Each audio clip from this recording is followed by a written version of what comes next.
recordemos o tengamos presente tal vez la imagen que nos regala el apóstol Juan en Apocalipsis, en más concretamente el capítulo 7, versículo 9 al 10.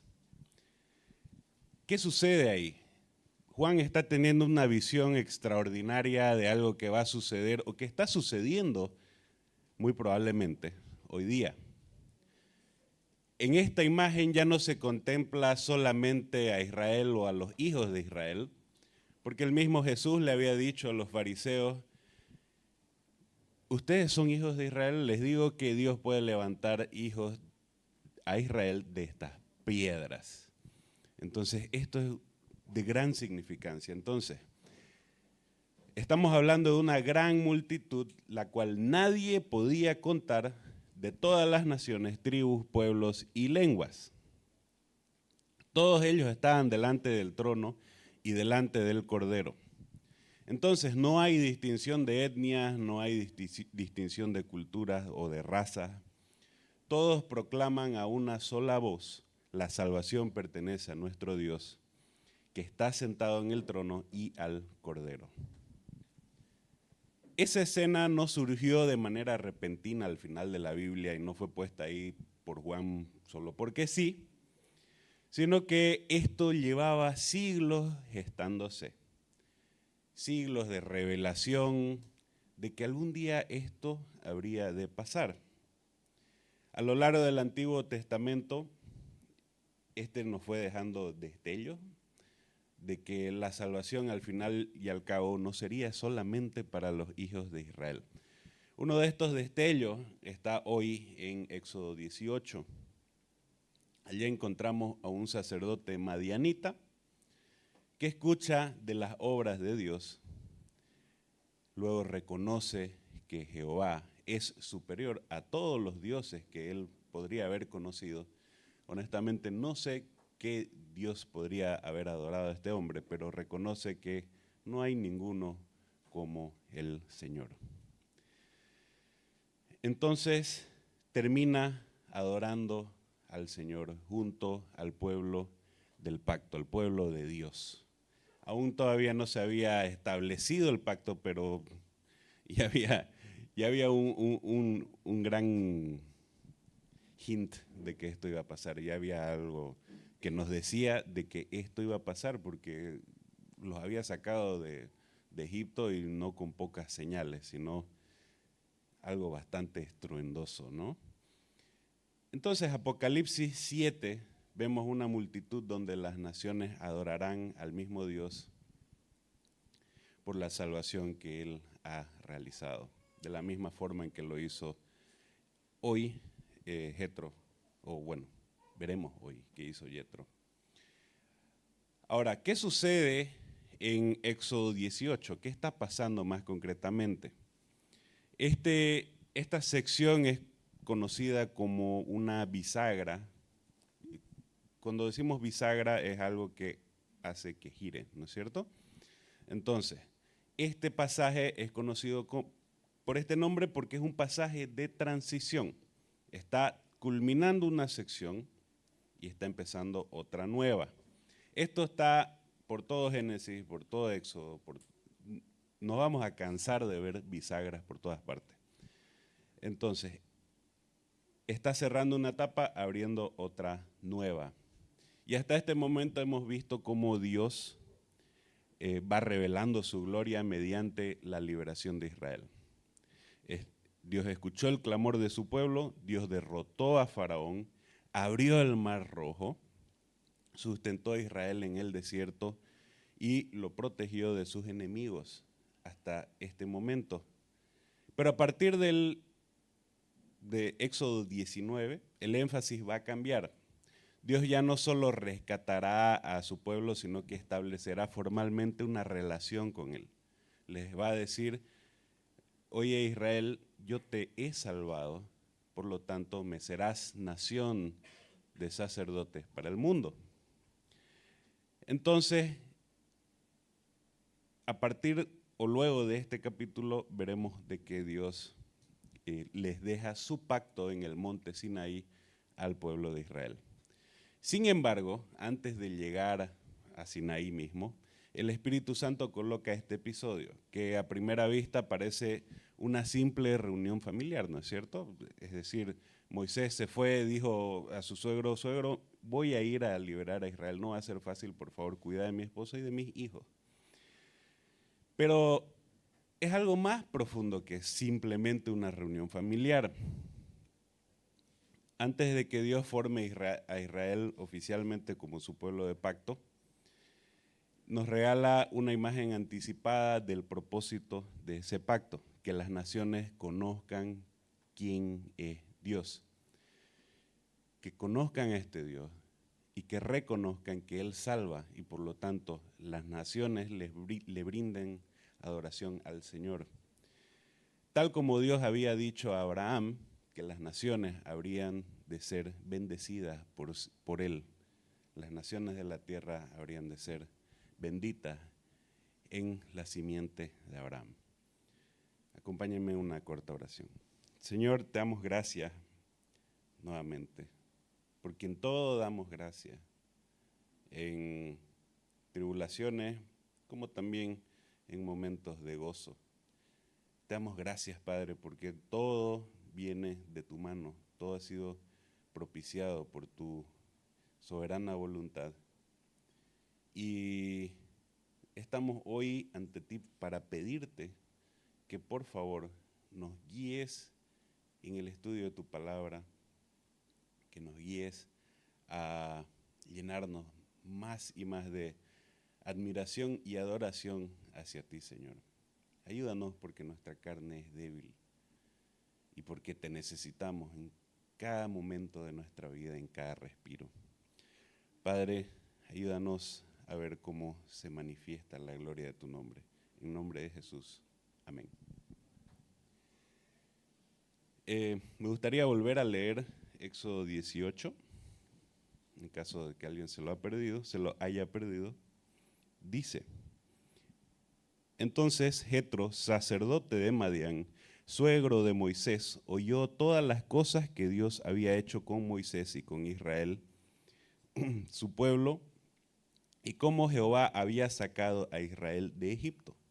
Y tomó Jetro, suegro de Moisés, a Séfora, la mujer de Moisés, después que él la envió. Y a sus 2 hijos, el uno se llamaba Gersón, porque dijo, extranjero he sido en tierra ajena, y el otro se llamaba Eliezer, porque dijo, el Dios de mi padre me ayudó y me libró de la espada de Faraón. Y Jetro, el suegro de Moisés, con sus hijos y su mujer, llegó a Moisés en el desierto, donde estaba acampando junto al monte de Dios. Y dijo Moisés, y dijo a Moisés, yo, tu suegro Jetro, vengo a ti con tu mujer y sus 2 hijos con ella. Y Moisés salió a recibir a su suegro y se inclinó y lo besó, y se preguntaron el uno al otro cómo estaban, y entraron en la tienda. Y Moisés contó a su suegro todas las cosas que Jehová había hecho a Faraón y a los egipcios por causa de Israel, y todo el trabajo que habían pasado en el camino y cómo los había librado Jehová. Y se alegró Jetro de todo el bien que Jehová había hecho a Israel, que lo había librado de la mano de los egipcios. Y Jetro dijo, bendito sea Jehová, que os libró de la mano de los egipcios y de la mano de Faraón, y que libró al pueblo de estar debajo de la mano de los egipcios. Ahora conozco que Jehová es más grande que todos los dioses, porque en lo que se ensoberbecieron, él prevaleció sobre ellos. Y tomó Jetro, suegro de Moisés, holocaustos y sacrificios para Dios. Y fue Aarón y todos los ancianos de Israel a comer pan con el suegro de Moisés delante de Dios. Ahora bien, esta sección nos quiere contar que Dios manifiesta la gloria de su nombre mediante la fuerza de su salvación, mediante el poder de su salvación. Y esto lleva a las naciones a reconocer la grandeza de Dios y a responder en consecuencia en adoración. Entonces, si las naciones hacen esto, ¿por qué no nosotros? Ahora, ¿cómo es que Dios manifiesta es la gloria de su nombre por medio de su salvación. ¿Cómo es que hace esto? Primero, lo hace haciendo conocida su poderosa salvación entre las naciones. Recordemos que Jetro llega a Moisés y le dice, oye, escuché lo que Dios hizo con ustedes, ¿no es cierto? Lo primero que destaca Moisés, porque Moisés es el que escribe Éxodo, es que las noticias de la salvación de Dios han traspasado toda frontera de Israel. Ha llegado más allá de lo que él tal vez pueda pensar. Llegó hasta Madián, ¿no es cierto? Entonces, el énfasis del versículo no está en que Moisés ha sido un gran líder o ninguna de esas cosas, o qué tan valiente ha sido el pueblo de Israel, porque ya hemos visto que eso está muy lejos de la verdad. El texto no dice nada de esto, sino que todas las cosas que Dios había hecho. Desde el inicio la salvación es presentada como una obra exclusivamente divina. Los versículos 2 al 4 parecen una pausa narrativa porque mencionan a Séfora y a sus hijos, pero esto le añade algo de peso a este versículo, a estos versículos o a esta sección. Porque ¿qué tiene que ver los hijos, o más que nada los nombres de los hijos de Moisés? El primero dice Gersón, que es un recordatorio de que Moisés llegó a habitar en tierra extranjera. Entonces él fue extranjero, lejos de su familia y de su parentela, lejos de su chaco. Entonces, también nos dice de que el nombre de Eliezer,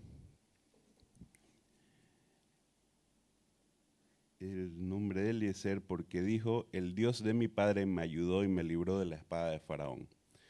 Entonces, el nombre de su hijo proclama la salvación que Dios había traído a Moisés.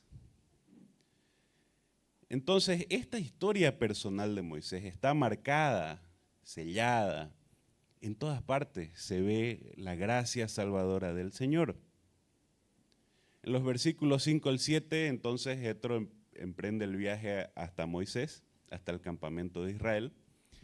Y no se queda simplemente con lo que había escuchado, él quería saber de primera mano cómo habían sido todas estas cosas.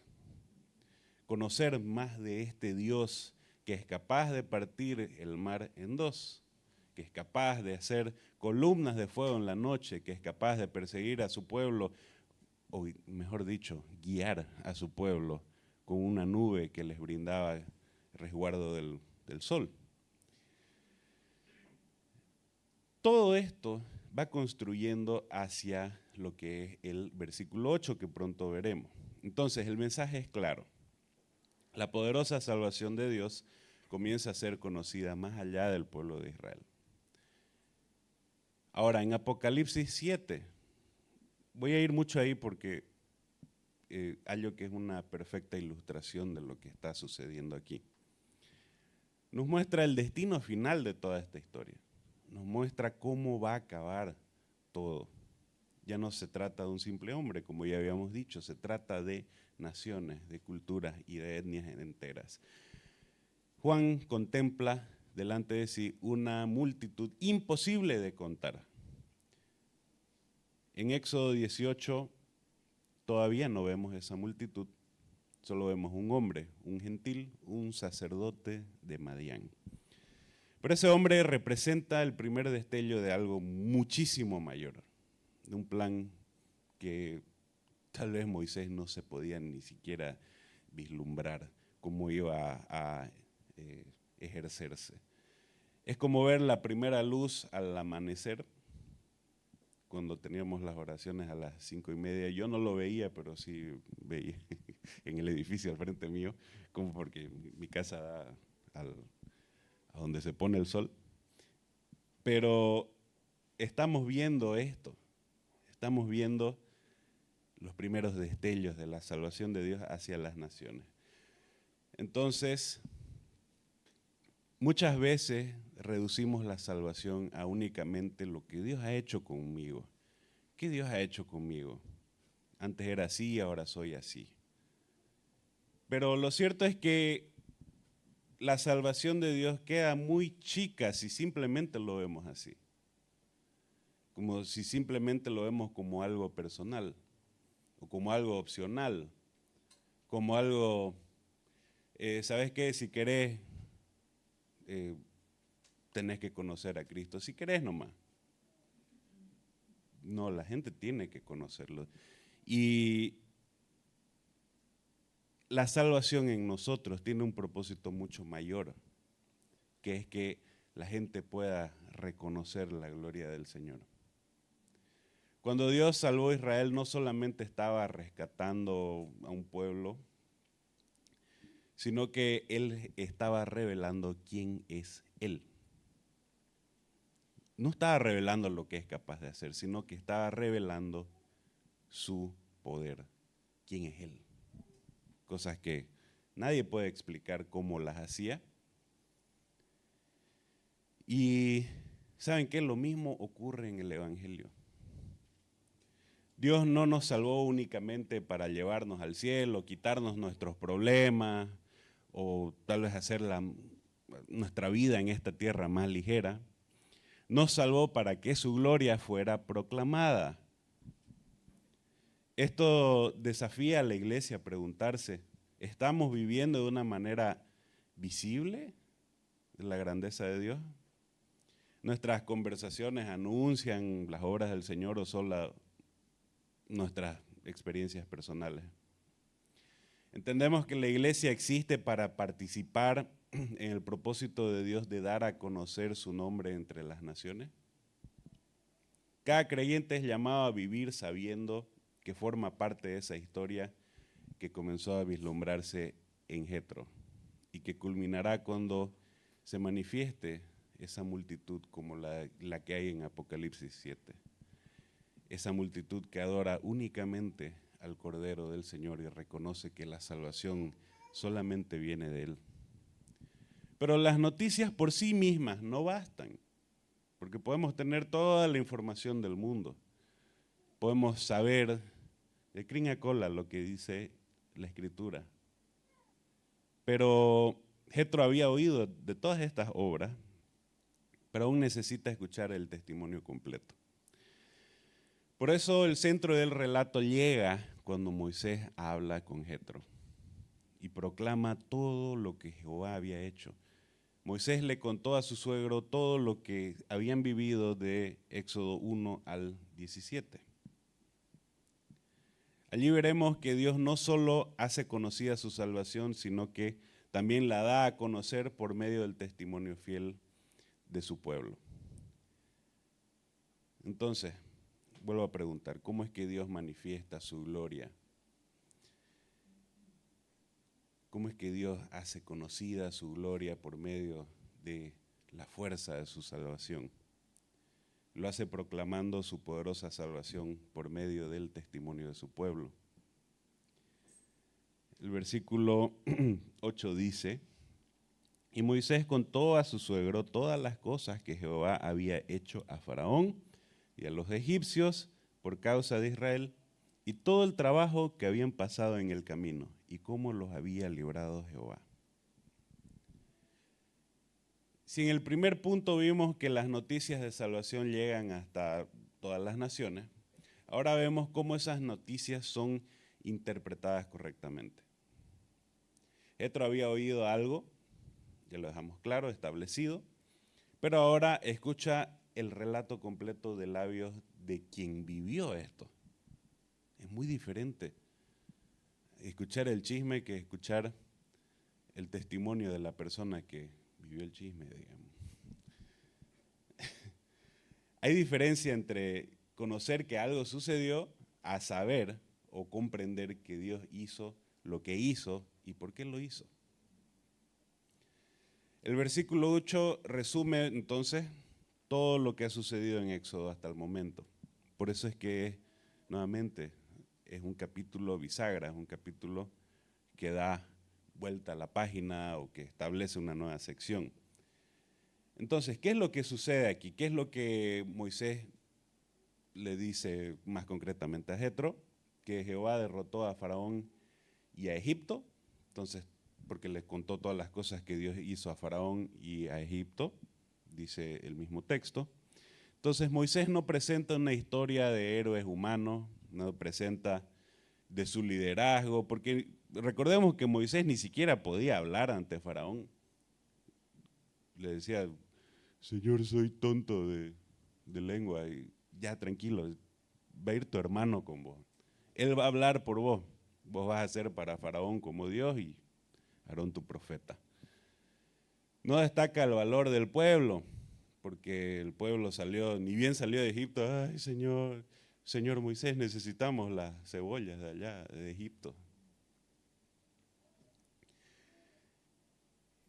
Moisés le hace saber a su suegro que fue Dios el que humilló a Faraón. Fue Dios el que humilló al hombre más poderoso de Egipto. No fue Argentina la semana pasada. Fue Dios quien humilló a Faraón. Fue Jehová quien quebrantó a Egipto, quien quebrantó al orgullo de Egipto, a sus dioses, a sus preciados y multitudes de dioses.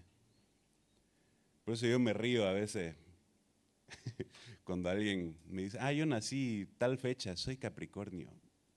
Por favor. No define nada de eso. Quien define todo es el Señor. Fue Jehová quien mostró que ningún poder humano puede resistir su voluntad. En definitiva, y si podemos resumir en algo, podríamos decir esto. Jehová entonces, el Señor, actuó movido ¿por qué? Por su amor de pacto. ¿Y qué es esto? Aquello que le dijo a Abraham, de que yo haré grande tu simiente. El texto añade una frase muy importante, y aquí es de donde saco esto, de que lo hizo por su amor hacia Abraham.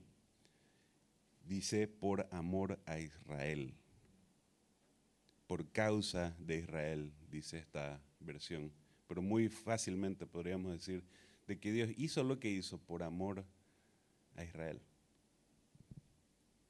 por amor a Abraham, a Isaac y a Jacob, o Israel. Israel no merecía nada de esta liberación, porque como ya vimos, muy probablemente hayan sido tan idólatras como lo eran los egipcios. Vimos que eran incrédulos, que tenían miedo constantemente, es decir, una debilidad todo el tiempo. Dios no los rescató porque fueran mejores que Egipto o fueran lo mejor de Egipto. Los rescató porque había hecho un pacto con Abraham, con Isaac y con Jacob. Su salvación nació de su fidelidad y no del mérito de su pueblo. Y esto sigue siendo cierto hoy con su evangelio. Nuestra salvación descansa completamente en la gracia soberana del Señor. También Moisés le dijo a su suegro de que el Señor sostuvo a su pueblo en medio del sufrimiento. Moisés no oculta las dificultades, dice de que Israel pasó por tribulación, por momentos de angustia, de trabajo, todo el trabajo que habían pasado en el camino, ellos mismos. La redención no eliminó inmediatamente todas las pruebas o el sufrimiento y dolor, porque después de todas las plagas de Egipto vino el Mar Rojo. Me imagino yo que todo pueblo estaría muerto de miedo si sabe que viene un ejército y está cerca de ellos. Entonces se abre el mar. Pero luego de que se abre el mar llegan a unas aguas amargas, a las aguas de Mara. Después de Mara vino el desierto. Después del desierto vino el hambre. Y ahí es donde añoraban las cebollas de Egipto. Después del hambre vino la sed. Y después de la sed vino la pelea con Amalek, la que vimos la semana pasada, hace 2 semanas o la semana pasada. Lo concreto es que el pueblo fue salvado, pero siguió caminando por un mundo hostil, peligroso. Esto también caracteriza la vida cristiana. Bueno, estamos aquí para pasear y para que la vida sea toda color de rosa. La salvación no significa ausencia de dificultades, como enseñan muchos por ahí. Significa que Dios permanece fiel aún en medio de todas estas dificultades y tristezas y dolores. Porque Moisés mismo añade y dice, ¿cómo los había librado Jehová? De todo esto el Señor me ha librado. La palabra libró enmarca todo el relato. Dios fue el principio, Dios fue el centro y Dios fue el final. Moisés interpreta toda la historia desde esta perspectiva, de que Dios en todo momento tiene el control. No cuenta simplemente los acontecimientos, cuenta la obra del Señor. Y eso es precisamente lo que hace un verdadero testigo del Señor. No pone el reflector en sí mismo, no pone lo que es capaz de hacer, sino que pone las obras del Señor. Cuando Juan contempla aquella inmensa multitud, observa algo interesante. Ninguno de ellos dice, nosotros encontramos el camino, nosotros fuimos más inteligentes que los demás que no están aquí. Ninguno de ellos dice qué tan grandes capacidades ellos tenían. Ni siquiera dicen qué grande ha sido nuestra fe o qué fe que he tenido para agarrarme del Señor y para poder estar aquí delante del Cordero. Todos ellos dicen, la salvación pertenece a nuestro Dios que está sentado en el trono y al Cordero. Ese detalle es fundamental. Toda la atención siempre está sobre Dios. En toda la escritura, donde usted vaya, versículo que usted agarre, está sobre la gloria de Dios.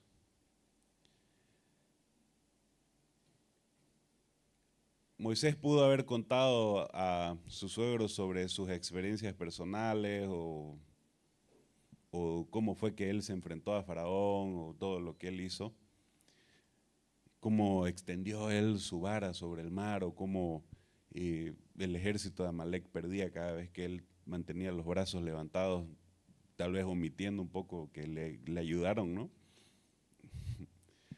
Pero cuando resume toda la historia, solo habla de Jehová, solo habla del Señor. Y esto es tal vez uno de los determinantes del por qué Moisés es tan tenido en tan alta estima hasta el día de hoy. Porque el Señor actuó de esta forma en él.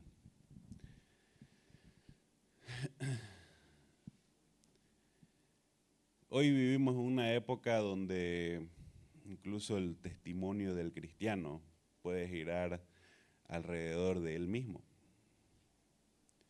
Muchas veces escuchamos frases, yo hice, yo logré, yo pasé por esto, yo aquí, yo allá. En todas partes está el yo.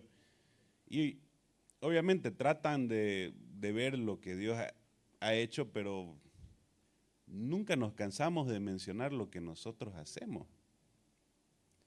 El verdadero testimonio bíblico tiene otro centro. El centro no soy yo ni lo que soy capaz de hacer, sino lo que ha hecho Dios. ¿Quién es Dios? Sobre todo. Y lo que Él es capaz de hacer. Cuando compartimos el Evangelio, las personas no necesitan quedar impresionadas con nuestra historia. Yo incontables veces he escuchado decir, escuché la voz audible del Señor. Y cuando yo les digo, oye, yo de verdad que nunca he escuchado una voz del cielo así como vos. Ah, pero es que no sos tan espiritual como yo. Lamentablemente he escuchado muchas veces eso. Y a veces está muy de la mano con que algunos son un poco más tímidos para cantar y piensan que el que canta más fuerte es tal vez más espiritual que el otro. Pero la Escritura no nos dice esto. Cuando recordamos nuestra conversión, nuestro crecimiento espiritual o las respuestas a nuestras oraciones, debemos aprender a interpretar la historia como lo hizo Moisés. Se trata de siempre mostrar lo que el Señor hizo. Porque una iglesia habla mucho de sí misma si termina produciendo más admiradores de personas que cristianos en sí. Una iglesia que habla continuamente de las obras del Señor producirá, ¿qué? Adoradores del Señor. Que es precisamente lo que sucede en Éxodo 18, en Apocalipsis 7. Y esto ha sido simplemente por temas didácticos, porque podríamos poner un montón de versículos aquí. Pero la multitud celestial, recuerde, no canta de sí misma, canta del Señor. Después de escuchar el testimonio de Moisés ocurre algo extraordinario. Las noticias que habían despertado la curiosidad de Jetro y el testimonio que explicó las obras del Señor, ahora producen una respuesta visible. Jetro no permanece como un simple observador de esta historia, reconoce la supremacía del Señor, bendice su nombre y se une al pueblo del Señor en adoración. Este es el punto que va desarrollando todo lo que hemos visto hasta hoy. Porque ¿dónde se ha visto que alguien fuera de Abraham adore al Señor? Porque lo que sucede luego del versículo 8 hasta el 12 son adoración, es adoración. Cuando la gloria de Dios revelada a nosotros por medio de su poderosa salvación mueve a las naciones a reconocer su grandeza y a responder en adoración.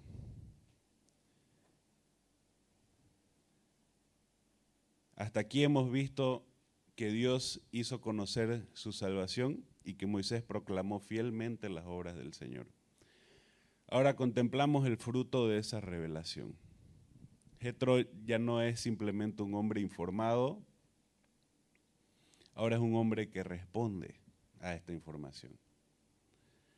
El pasaje presenta esa respuesta en una progresión que pronto veremos. En el versículo 9 dice, y se alegró Jetro de todo el bien que Jehová había hecho a Israel. El gozo de Jetro no nace porque Israel haya derrotado a nadie, o porque Moisés, su yerno, sea un gran líder y él esté muy orgulloso de Moisés. Su alegría tiene un objeto muy específico, que es todo el bien que el Señor había hecho a Israel. Es Dios quien llena de alegría el corazón de Jetro. Esta es una característica constante respecto a la verdadera salvación. Cuando una persona comprende quién es Dios y qué es lo que Él ha hecho, la respuesta natural de todo esto es gozo, es alegría. No es un simple entusiasmo superficial para que todos los demás vean, sino que es algo real que se gesta en el corazón y muy dentro de uno mismo. Este es el gozo que nace de contemplar la gloria y la gracia del Señor. Entonces, esta revelación de Dios, podemos tranquilamente decir que produce adoración. Porque Jetro exclama, bendito sea Jehová, bendito sea el Señor. Esta es la primera vez que en Éxodo que un extranjero bendice al Señor. Lo alaba, lo glorifica, es una confesión pública y reconoce que la liberación pertenece completamente al Señor. ¿Ven una similitud aquí? Cada frase dirige la atención al Señor. Él libró, Él rescató, Él venció. La alabanza no engrandece a Dios porque Él necesite ser más grande. La alabanza reconoce públicamente la grandeza del Señor. Entonces, esta revelación produce reconocimiento de la supremacía del Señor. Llegamos ya al punto culminante de Éxodo. Y dice Jetro que ahora reconozco que Jehová es más grande que todos los dioses. No es una simple conclusión intelectual, sino que es una confesión nacida de contemplar la gloria de Dios. Porque se ensoberbecieron y prevaleció contra ellos. La soberbia humana fue vencida por la soberanía divina. Aquello que Egipto utilizó para exaltarse terminó convirtiéndose en su perdición. Y finalmente, Jetro hace algo más que pronunciar simples palabras, sino que ofrece sacrificio. Esta es la adoración más pura, si queremos ponerlo así, en el Antiguo Testamento, los sacrificios.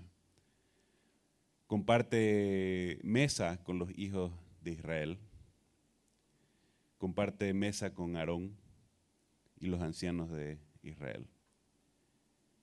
Esto es significativo, ¿por qué? Porque el relato comienza con un hombre que escucha de lejos, un hombre que se acerca y ahora participa con el pueblo de Dios. La revelación de Dios no solo transforma su manera de pensar, sino que transforma su relación con el Señor. Y no solamente con Dios, sino también con el pueblo del pacto. Entonces, ¿por qué usted que llama a su hermano de hermano, por qué lo evita? ¿Por qué guardaría rencor contra su hermano? ¿No es cierto? Un extranjero se olvidó de todo esto. ¿Por qué no nosotros? ¿Por qué tienen que ganar nuestro orgullo? ¿O por qué lo dejaríamos ganar si tenemos al Espíritu de Dios habitando en nosotros? La verdadera adoración siempre conduce a la comunión con Dios y con su pueblo. Ahora podemos regresar a la escena con la que iniciamos el sermón en Apocalipsis 7. Ya no vemos a un solo extranjero, a un sacerdote de Madián, a un gentil, sino que vemos multitudes de estos. Y todos ellos proclaman: la salvación pertenece a nuestro Dios y al Cordero.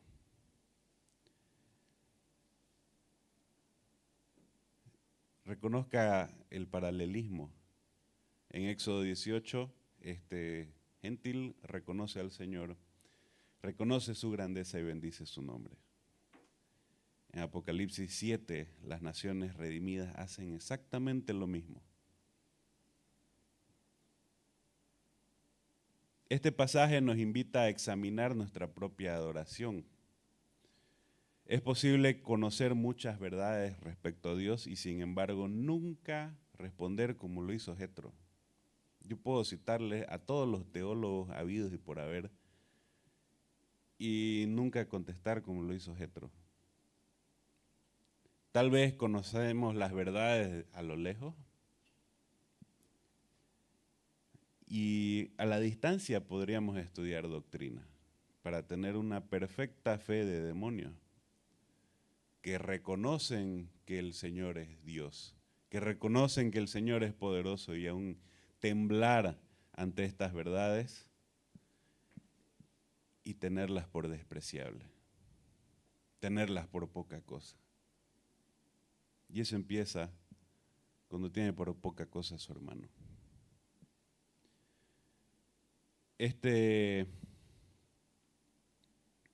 pasaje nos dice que usted puede leer todos los libros habidos y por haber, participar en la iglesia y aún así estar lejos de adorar junto con ella. La pregunta no es solamente ahora, ¿conozco el Evangelio? aunque para muchas personas es absolutamente difícil decir qué es el Evangelio. Ahora, quienes pueden contestar esto, se ha preguntado, ¿sigue despertando gozo el Evangelio en mí?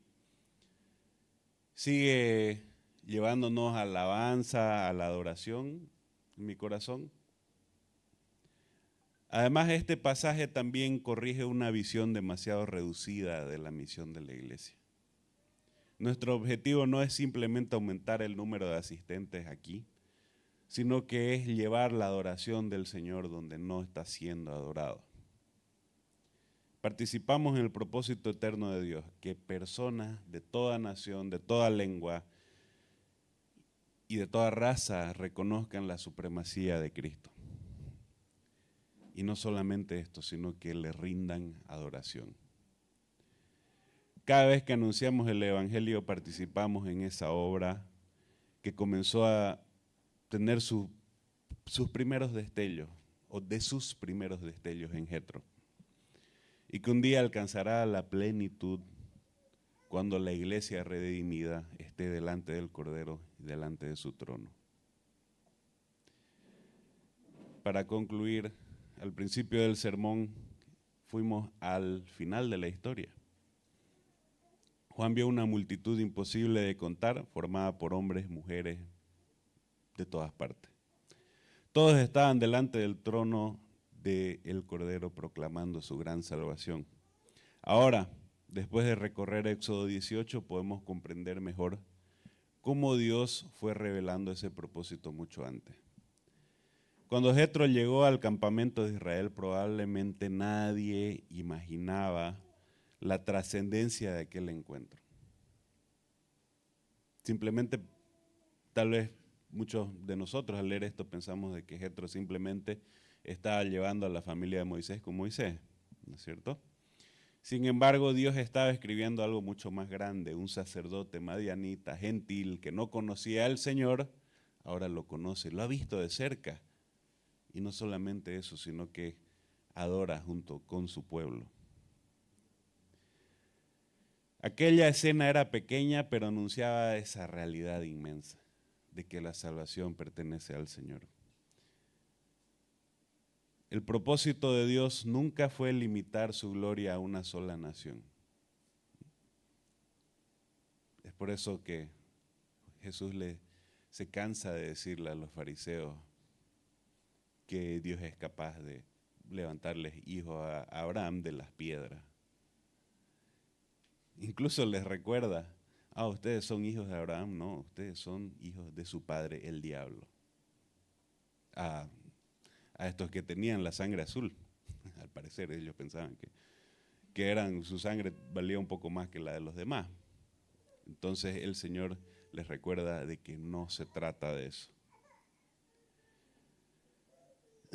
Desde el llamamiento de Abraham, pasando por Éxodo, los profetas, la cruz y la resurrección de Cristo, hasta llegar a esa consumación en Apocalipsis, Dios ha estado reuniendo para sí un pueblo de todas las naciones para la gloria de su nombre. Y el centro de esa historia nunca ha sido Israel, han sido las naciones.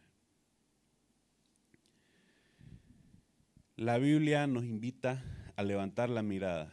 Dios no solamente nos salvó de algo, sino también nos salvó para algo, para que su gloria fuera conocida. Ahora, ¿dónde está usted en toda esta historia? Quizá al principio era como Jetro, que simplemente había escuchado hablar de este tal Jesús. Había oído hablar de quién era este. Pero tal vez conozca alguna de las historias del Evangelio o de lo que Jesús había hecho. Pero ahora recibe la invitación a adorar junto a su pueblo. Jetro no solamente permaneció como un espectador, respondió al llamado del Señor, reconoció la supremacía del Señor, lo bendijo, lo adoró y se sentó junto al pueblo de Dios. Entonces, debemos tener en consideración que algún día nos reuniremos con esta gran multitud y diremos al unísono, la salvación pertenece a Dios que está sentado en el trono y al Cordero. Que esa realidad futura transforme desde hoy nuestra manera de vivir. Que podamos anunciar el Evangelio y adorar al Señor hasta el día en que la gloria del Salvador llene toda esta creación y la haga de vuelta, la haga de nuevo. Hasta que todas las naciones le rindan adoración y sean puestas por estrado de los pies del Señor. Amén. Señor, te damos gracias por tu palabra, porque ella siempre está llena de aliento, siempre está llena del gozo de tu salvación. Ayúdanos a gozar en esto, no solamente a conocerlo. Ayúdanos a gozarnos con nuestros hermanos, porque no somos unos llaneros solitarios. Señor, nos habrías llamado a vivir en el tope de las montañas si esto fuera así. Pero nos has llamado a vivir en comunión como hermanos. Gracias, Padre, porque no estamos solos en esto. Aparte de tener a nuestra iglesia, a nuestros hermanos, te tenemos a ti, Señor. Ayúdanos a gozarnos en esto y a recordarlo constantemente cuando somos tentados, como cuando somos o cuando nos hallamos gozándonos en tus obras, Señor, y en quién eres tú. Te damos gracias, Padre, nuevamente, en nombre de Jesús. Amén.